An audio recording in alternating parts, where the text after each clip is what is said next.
The All Blacks have started rugby's greatest rivalry tour. The Springboks and Australia barely survive in their internationals over the weekend. And New Zealand's NPC and South Africa's Currie Cup roll on.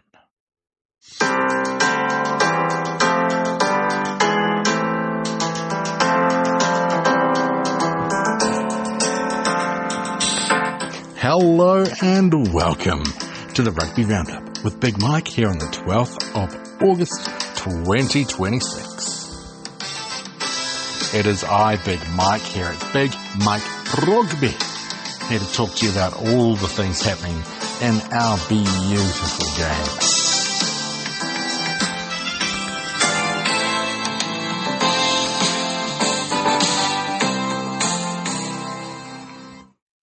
This weekend also sees the start of the Heartland Championship in New Zealand, as well as the Black Ferns returning to the pitch. But enough of all that, let's get to the roundup. And let's start with rugby's greatest rivalry tour. New Zealand kickstarting their tour with a couple of games against old foes and URC teams. Now, the first game of the tour was on the weekend, and it was the All Blacks taking on the Stormers. Stormers had a good season in the URC, making the semi-finals. All Blacks started out real strong, kicking things off with an early try before 2 yellow cards and a whole bunch of penalties brought the Stormers back into the game. 39-year-old Dion Currie scored a try of his own for the Stormers before the All Blacks scored just before half-time, going into the half-time break 14-7 up. A try for the Stormers in the 56th minute to former Springbok and Blitzbach, Mr. Sinatla. That got converted. It was 14-all going into the last 15 minutes before the All Blacks opened up and managed to win this one 38 points to 21. It was a big test for the All Blacks, with a lot of the players not expected to make that top squad for the test matches playing. There were some big performances and returns to form on the All Blacks side of things, so it'll be interesting to see what that means for the squad heading forward. Now, this morning, my time, Wednesday morning, the All Blacks played the Sharks. The Sharks were not a top 8 squad, and there were 2 big news stories coming out of the Sharks in the last 2 weeks. One was a horrendously planned rebranding where Sharky the Shark got taken off. The uniforms got replaced by a shark that looks a little bit AI, and the letters SRC were put on the jerseys. Now, the jerseys do look nice, but there's some significant backlash online. Also, Ma'anonu, who recently signed on to the Sharks in a leadership-type capacity, was named on the bench. And boy, it was emotional for all rugby fans as Ma'anonu himself responded to the All Blacks haka. The first half was messy, it was wet, it was wild.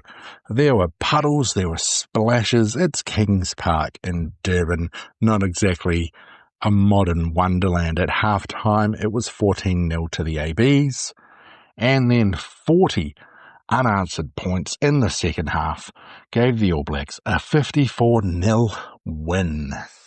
Another game of big standouts for the All Blacks. Geordie Barrett played a great game, as well as Quinn Tupaia in the centres. Ruben Love got 7 from 8 from the tee, really concreting his space as the top number 10 in the country. Bit of worry for Master Damien McKenzie, who hurt his ankle before scoring a try and got taken off in the first half. What does that mean? Hopefully nothing too major for the smiling assassin. Bunch of forwards really stepped up in this one as well. Disappointing game for the Sharks, who were hoping for at least a single try, but their young squad with no Springboks couldn't get the job done. And I say no Springboks, although that has changed today. And here is why. On the weekend, it was Argentina hosting South Africa. Now, anyone that knows Big Mike knows that my favourite non-Kiwi and non-Fijian player is Mr. Siya Kolisi, the Springboks captain. A genuine good guy, a hard worker, and a great player. But unfortunately, he went off the field injured after just 25 minutes of action in this game between South Africa and Argentina. And reports out today say that he could potentially be out of the 4 test match series, meaning that the Springboks need a new captain. But also they need a new loose forward. And who are they calling in? Oh, just the 39-year-old wonder kid, Dion Fury. I say Fury, even though it's Fury. Fury. Fwawi. Dion Ferrari from the Stormers. Now back to this game. Springboks named a pretty strong squad. They have played 71 different players in the 5 games they have had so far this year. Halftime, it was 10-all. Penalties, traded early, a converted try for Argentina, and then luckily, just before halftime, a converted try for South Africa. It wasn't until the 63rd minute where South Africa scored again. Oh, very exciting game from Argentina, throwing the ball around, really trying to make something out of nothing, but handling errors and a little too much kicking got in their way for South Africa. Not a very disciplined performance, and not the best in terms of momentum gathering before their games against the All Blacks. The other international game on the weekend was Japan hosting Australia, with it being Australia's first game, coached by Les Kiss. And boy howdy, did Japan give Australia a big scare. Let's have a look at the facts, shall we? Japan scored first before a couple of converted tries for Australia, and then a red card. Miles Amatazero, he gets into a bit of trouble, and he caused Australia a bit of trouble too, because after his red card, there was a converted try for Japan, 14-all at half-time. Max Jorgensen got the Aussies on the board early, and then we were going back and forth with the tries.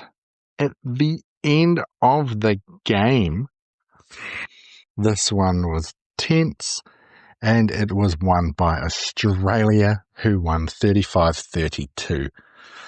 Japan's last try came in the 79th minute. They did not give themselves enough time to get back in front.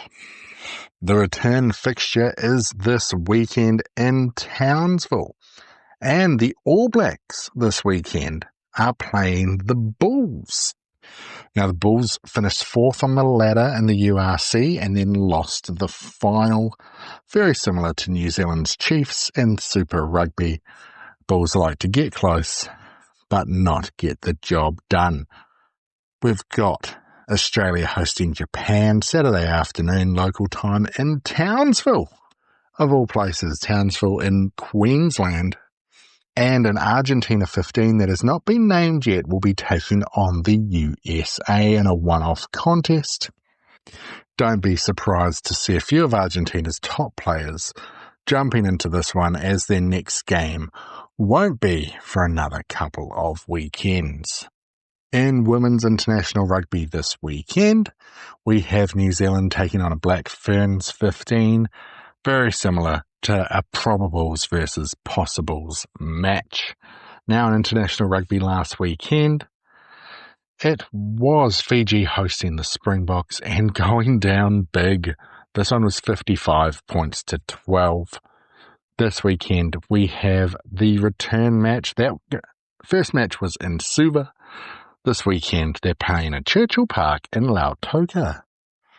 Now let's get to some club rugby for you. It was round 2 of New Zealand's NPC, and I don't know if I just haven't been paying close enough attention in the last few years or what, but is this not the greatest competition in the world? Holy moly, some of these games and some of these scores have been absolutely phenomenal. Unfortunately for our Counties Manukau fans, they went down big to North Harbour. This one was lost already at half-time at 38-5 before Harbour finished this one 59-19. Then Taranaki versus Waikato.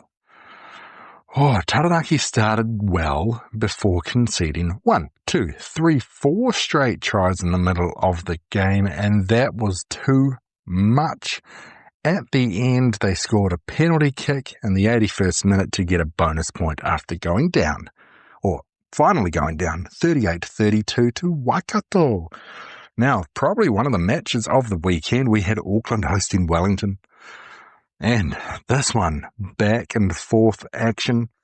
Wellington try, Auckland try, Wellington try, Auckland try, Wellington try, Auckland try, Wellington try, Auckland try, Auckland try, Wellington try. And finally, in the 76th minute, Peter Aki scored for the Aucklanders and they won 34-31. Poor off the tee, they should have won it by a little bit more. Our other 34-31 game was, well, Bay of Plenty defeating Northland. Bay of Plenty started well. After the first half, it was 24-12.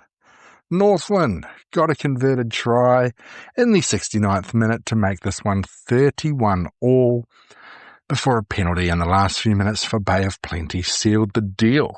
Now, we were expecting a close one. Hawke's Bay taking on Tasman. But it was 33-5 at half-time to Hawke's Bay before they won 50 points to 19, very similar to that North Harbour Counties game. Ranfurly Shield game on Sunday afternoon. Otago defending against Canterbury. Canterbury were up 12 points to 3 at half-time. And then 19 points to 8 with 10 minutes left. Converted try for Otago made this one interesting, but they couldn't quite seal the deal. Canterbury, new Ranfurly Shield champions and holders, winning 19 points to 15.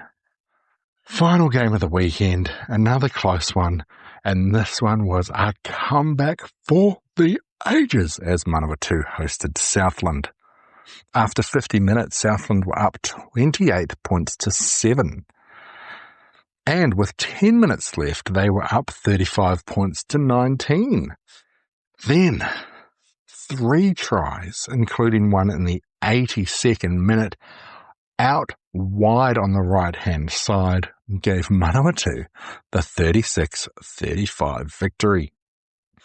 Hawke's Bay, Waikato and Canterbury, the teams up top, undefeated 2 from 2. Rounding out our top 8, somehow North Harbour, Northland and Auckland, before Otago and Taranaki. Bay of Plenty just sitting outside. Our 3 winless teams, Wellington, Southland and, sorry boys, Counties Manukau. This weekend, Wellington hosts North Harbour, Northland hosts Taranaki. It's a Ranfurly Shield game on Saturday afternoon as Canterbury hosts Bay of Plenty. Auckland looking to continue their momentum against a Hawke's Bay squad who, well, they demolished Tasman last week. Manawatu will be taking on a wounded Otago. And Sunday afternoon action. Southland host Waikato, and can Counties do it? They are hosting Tasman. Now let's head to South Africa. The Griquas, 31-19 victors over the Lions. Then the Bulls 15 and the Pumas gave us a thriller, 19-14 to the Pumas at half-time, and a 74th minute try got them up 33-26. The Bulls did score in the 77th minute, could not convert, Pumas winning this one, 33-31. Sharks 15. Well, They took down the Boland Cavaliers. Cavaliers going down 19-12. Last game of the weekend, 2 days after the top Stormers squad took on the All Blacks, the Stormers 23 took on the Cheetahs. And the Cheetahs were down 14-5 at half-time before running this one back and winning 31-26. If you're wondering what Faf de Klerk's up to these days, he's playing for the Cheetahs. After 4 rounds of 7, the Griquois sit on top of the table on 16 points, tied with the Cheetahs. They are both 3 wins from 4. Then we have 5 teams who are 2 wins from 4 each. Lions, Pumas, Cavaliers, Stormers and Sharks. The Bulls 15 sitting right down the bottom. No victories so far. Please do not get that squad confused with the team that will be taking on the All Blacks. Now, what's going on? Top of the table, Griquois are taking on the Sharks 15 this weekend. Second place, Cheetahs. Looking to hurt the Bulls even more. The Bulls are taking on the Cheetahs. Third place, Lions, taking on the Boland Cavaliers, who are sitting just outside the top 4, which leaves the Pumas and the Stormers 23 for our last game. Now we are going to head back to New Zealand because it is the start of the Heartland Championship. This is the second tier competition in New Zealand. And last year's big winners were Mid-Canterbury, who beat Thames Valley in the Meads final, 21-18. North Otago beat Horowhenua Kapiti 64-47 in the Lahore Cup final, which is the teams who place 5th through 8th. 12-team competition. Mid-Canterbury are your defending champions. South Canterbury, another top squad as well. So what does this weekend bring? Well, Mid-Canterbury start the season taking on North Otago, who won the Lahore final. 2 winners from last year in the first round. Thames Valley, who came second, take on Bulla. Other games, Horowhenua Kapiti are hosting King Country. Ngāti Porou, the East Coast, take on South Canterbury, who I'm pretty sure don't even know what a brown person looks like. Poverty Bay take on Wairapa Bush, and the West Coast take on Whanganui. Well, that's it. Another short rugby roundup for us. I'm about to get into our big 3 games. But international women's games, we've got that big one this weekend. But also next weekend we see New Zealand taking on Australia. We are just a couple of weekends away from the start of Pro D2 again. We are 4 weekends away from the start of Top 14. And the Premiership and URC are a bit further away than that. Also got Super Rugby Australia coming up in the next month or so.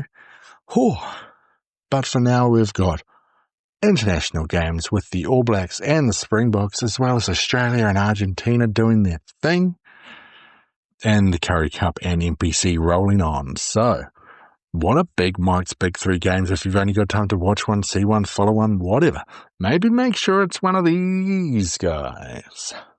I'm going to have to say the rubber match. Australia taking on Japan in North Queensland. Both teams have travelled the same distance. It is Les Kiss taking on Eddie Jones. Japan will be disappointed to not get over the line in that one. Australia will be wanting a big victory in this one, because in 2 weekends' time, Australia taking on Argentina in Argentina.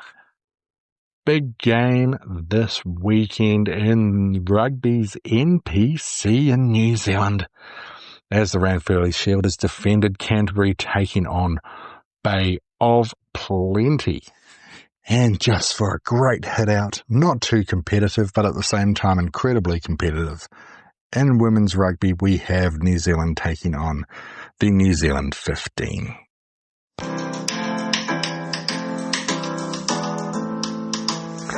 That music isn't where I was used to or expecting it to be. Anyway, that's enough rugby for this week.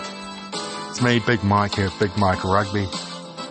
I'm loving it, loving these 3 o'clock wake-ups. Trying to do everything I can not to wake up the baby.